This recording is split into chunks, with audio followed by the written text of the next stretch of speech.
This story is about one of the most baffling and eerie mysteries in American history.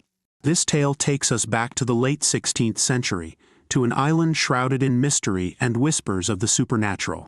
This is the story of the lost colony of Roanoke. In 1587, an ambitious group of 115 English settlers landed on the shores of Roanoke Island off the coast of what is now North Carolina. They were led by John White, a seasoned explorer. The goal was to establish the first permanent English colony in the New World. They built homes, established a fort, and tried to carve out a life in this new and strange land. As summer turned to fall, White realized they were running out of supplies. He decided to sail back to England for more provisions, promising to return in a few months. But fate had other plans. Due to a war with Spain, he was delayed for 3 long years. When John White finally returned to Roanoke in 1590, he expected a warm reunion with his family and fellow colonists. Instead, he was greeted by an eerie silence. The settlement was deserted, and the houses were dismantled as if the colonists had left in a hurry, but there were no signs of a struggle, no bodies, no graves. Just one cryptic clue, the word Croatoan carved into a wooden post and the letters Crow etched into a nearby tree. Let's dive into the strange, dark, and mysterious theories that have swirled around the disappearance of the Roanoke colonists for over 400 years. Some believe that the settlers sought refuge with the Croatoan tribe on Hatteras Island. The word Croatoan could be a sign pointing to their new home. There were later reports from Jamestown settlers who claimed to have seen Europeans living among Native American tribes, suggesting the colonists may have assimilated. John Lawson, an explorer in 1709, encountered the Hatteras Indians, who spoke of ancestors with European features who could speak out of a book. These ghostly whispers from the past hint at a blending of cultures, but provide no concrete answers. Another theory is that the colonists moved inland, seeking better land and resources. They may have merged with other tribes, their identity swallowed by the wilderness. David Beers Quinn, a historian, found early maps and writings suggesting multiple failed settlement attempts. The idea of colonists wandering into the unknown, lost to history, sends shivers down the spine. Some speculate that the Spanish, who were also vying for control of the New World, may have destroyed the colony. However, there's no substantial evidence to support this theory. The lack of remains or signs of battle makes this theory unlikely, but it adds a sinister shadow to the story. It's possible that the settlers succumbed to the harsh conditions, with starvation and disease taking their toll.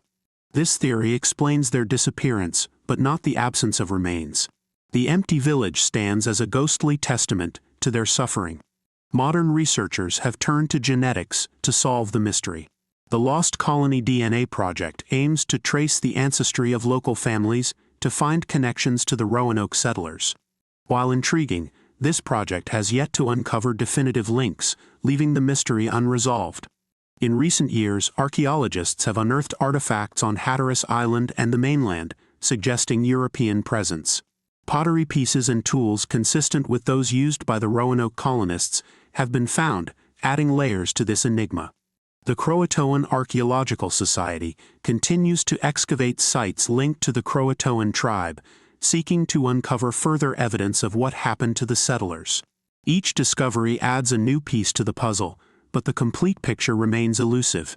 The disappearance of the Roanoke colonists is a story that chills to the bone. The carvings, the eerie silence of the abandoned settlement, the whispers of integration with native tribes, all these elements combine to form one of the darkest and most mysterious tales in American history. What truly happened to those 115 souls on Roanoke Island?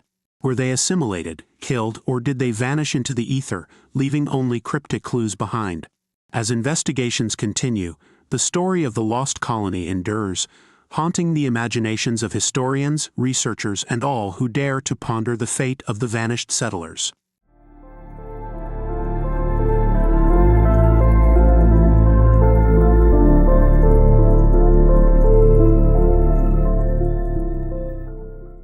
We're diving into one of the greatest aviation mysteries of all time, the disappearance of Malaysia Airlines Flight 370. It was just another routine flight. On March 8, 2014, Malaysia Airlines Flight 370 took off from Kuala Lumpur, Malaysia, bound for Beijing, China. On board were 239 souls, passengers and crew who had no idea that they were about to vanish into thin air. The flight was smooth, uneventful, just like countless others before it. But then at 1:19 a.m., the cockpit crew made their last known communication. "Good night, Malaysian 370, it was the usual sign-off, nothing out of the ordinary." But just 2 minutes later, at 1:21 a.m., the plane's transponder mysteriously stopped transmitting.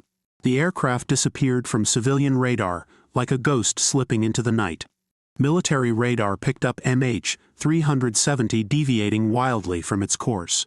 Instead of heading north towards Beijing, the plane turned westward, flying back over the Malay Peninsula.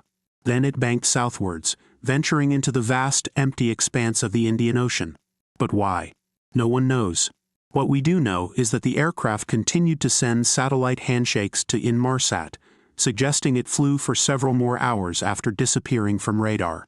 Immediately, an international search effort was launched. Ships and planes scoured the South China Sea but found nothing. Then, searchers turned their attention to the Indian Ocean, following those eerie satellite pings. They mapped out a 120,000 square kilometer search area, the most extensive search in aviation history. But the ocean is a dark, vast place. Months of searching turned up nothing but empty waves and shattered hopes. Then, in July 2015, a breakthrough. A piece of wing, known as a flaperon, washed ashore on Réunion Island, thousands of miles from the search area. Experts confirmed it was from MH370. More debris started appearing on beaches in Mauritius, Mozambique, and Madagascar. Each piece was a grim reminder of the lost plane, but it also deepened the mystery. How did the wreckage drift so far? Where was the main body of the plane? Theories abound. Was it a hijacking? Some believe a sinister plot was at play. Maybe the pilot, Captain Zahari Ahmad Shah, intentionally diverted the plane. Others think a technical malfunction led to a catastrophic event. But if that's true, why didn't anyone send a distress call? There's even talk of a mid-air interception by unknown forces. But these are just shadows and whispers, no concrete evidence to pin down the truth. In the midst of all this, strange eyewitness accounts surfaced. Residents of the Maldives reported seeing a low-flying jet on the morning of MH370's disappearance, a plane that looked eerily like a Boeing 777. Fishermen and sailors claimed sightings too, but these were never substantiated. It was as if the plane had entered another dimension, slipping through the fabric of our reality. The search for MH370 continues. Private ventures, driven by passionate researchers and grieving families, keep probing the depths of the ocean. New technologies, new theories, they're all aimed at solving this haunting enigma. But for now, the main wreckage of MH370 remains hidden, and with it the answers to countless questions. The disappearance of Malaysia Airlines Flight 370 is a stark reminder of how vast and mysterious our world can be. It's a story of hope, despair, and the relentless human quest for answers. Until the plane is found, we're left with a puzzle that teases us from the shadows. A strange, dark, and mysterious chapter in aviation history. Stay safe out there and keep your eyes on the skies. That's it for today's story. If you enjoyed this tale of mystery, make sure to like, subscribe, and hit that bell so you don't miss any future uploads. Until next time, reminding you that sometimes the truth is stranger than fiction.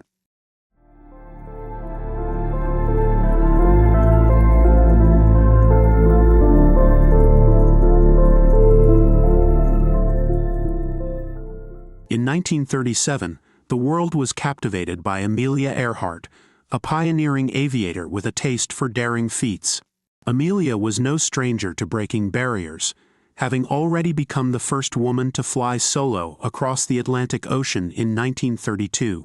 But her next adventure would be her most ambitious and ultimately her most tragic. On June 1, 1937, Earhart and her navigator, Fred Noonan, set off from Miami, Florida, in their Lockheed Electra 10E, with the goal of circumnavigating the globe. They traveled eastward, stopping in South America, Africa, India, and Southeast Asia. By June 29, they had reached Lae, New Guinea, with only one major leg remaining, a flight across the vast Pacific Ocean to Howland Island. On July 2, 1937, Earhart and Noonan took off from Lae. This leg, about 2,556 miles, would be their most dangerous, requiring precise navigation over open ocean. At 8:43 a.m., Earhart's voice crackled over the radio. "We are on the line 157,337. We will repeat this message. We will repeat this on 6210 kilocycles."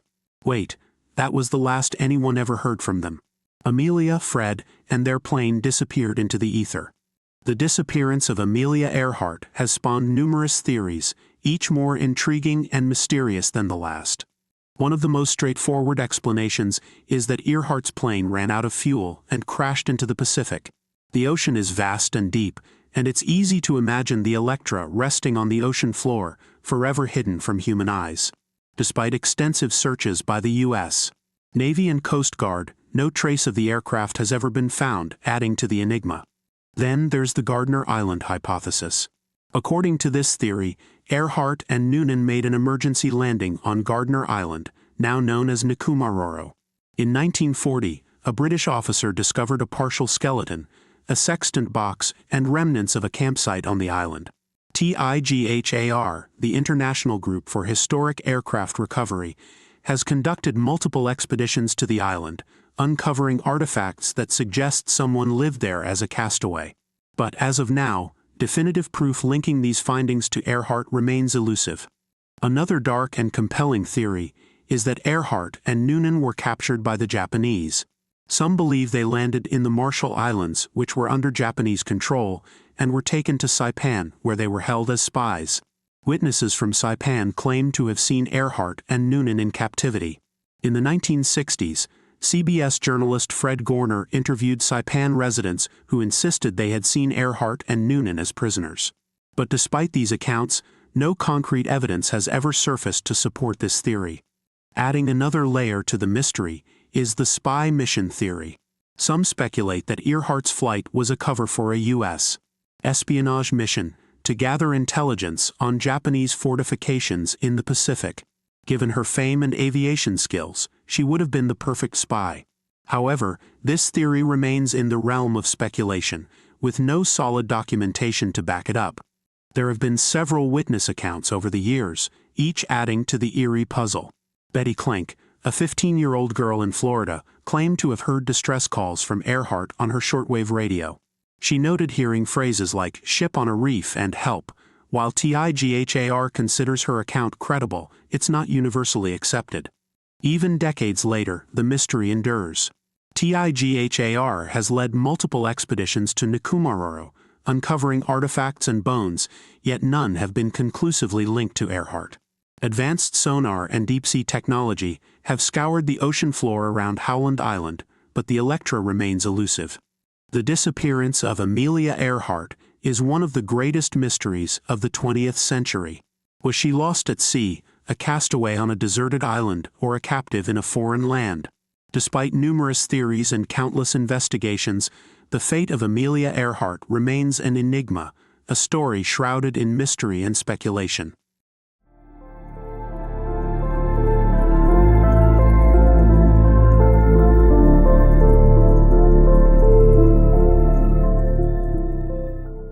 Imagine it's the night before Thanksgiving in 1971. The air is thick with anticipation as families prepare for their holiday feasts. But high above the Pacific Northwest, a drama is unfolding that would become one of the greatest mysteries of our time. This is the story of D.B. Cooper. Our story begins at Portland International Airport. A man dressed sharply in a black suit, white shirt, and black tie approaches the Northwest Orient Airlines counter. He identifies himself as Dan Cooper and purchases a one-way ticket to Seattle. Nothing about him seems out of the ordinary. In fact, he could easily be mistaken for a typical businessman on a routine trip. But what happens next is anything but routine. Cooper boards Flight 305, a Boeing 727, and takes a seat in the rear of the plane. He orders a bourbon and soda, lights a cigarette, and waits. As the plane ascends into the cloudy skies, he hands a note to flight attendant Florence Schaffner. Initially, she assumes it's just another lonely businessman's phone number, but as she tucks it away without a glance, Cooper leans in and whispers, "Miss, you'd better look at that note. I have a bomb." The note reveals a chilling ultimatum: $200,000 in cash, 4 parachutes, and a fuel truck waiting in Seattle to refuel the plane. If his demands aren't met, he'll detonate the bomb. Schaffner, trying to keep her composure, relays the message to the cockpit. The pilot, William Scott, contacts air traffic control, and soon the FBI is involved. As the plane circles Seattle to buy time, authorities scramble to gather the ransom money and parachutes. Passengers, unaware of the true nature of the situation, are told that a mechanical issue is causing the delay. Finally, after several tense hours, the plane lands in Seattle. Cooper's demands are met, the money and parachutes are handed over, and in return, he releases the passengers and 2 flight attendants. But his plan is far from over.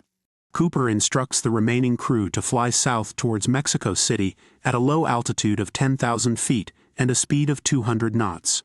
He orders them to keep the landing gear down, flaps at 15 degrees, and the cabin unpressurized. It's clear he knows exactly what he's doing. As the plane takes off again, Cooper retreats to the rear of the aircraft. Then, somewhere over the dense forests of Washington, with the night shrouding the landscape in darkness, Cooper does the unthinkable. He opens the aft door and, clutching the ransom money, jumps into the stormy abyss. The crew feels the plane lurch, but can do nothing but continue to their destination. When they finally land, Cooper is gone. A massive manhunt ensues, involving FBI agents, military personnel, and civilian volunteers. They search the rugged terrain for weeks but find no trace of Cooper or the money. It's as if he vanished into thin air. For years, investigators chase leads and interview suspects. They analyze fingerprints, DNA, and even the serial numbers of the ransom money. Yet every lead turns cold.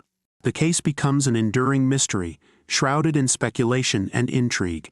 In 1980, a potential breakthrough occurs. An 8-year-old boy named Brian Ingram discovers a rotting package of cash along the banks of the Columbia River. The serial numbers match the ransom money, reigniting interest in the case. But still no sign of Cooper. Who was D.B. Cooper? How did he execute such a daring plan with such precision? And most importantly, did he survive his harrowing leap? These questions remain unanswered, cementing his legend in the annals of unsolved mysteries. As the years go by, theories abound. Some believe he perished in the wilderness, his remains swallowed by nature.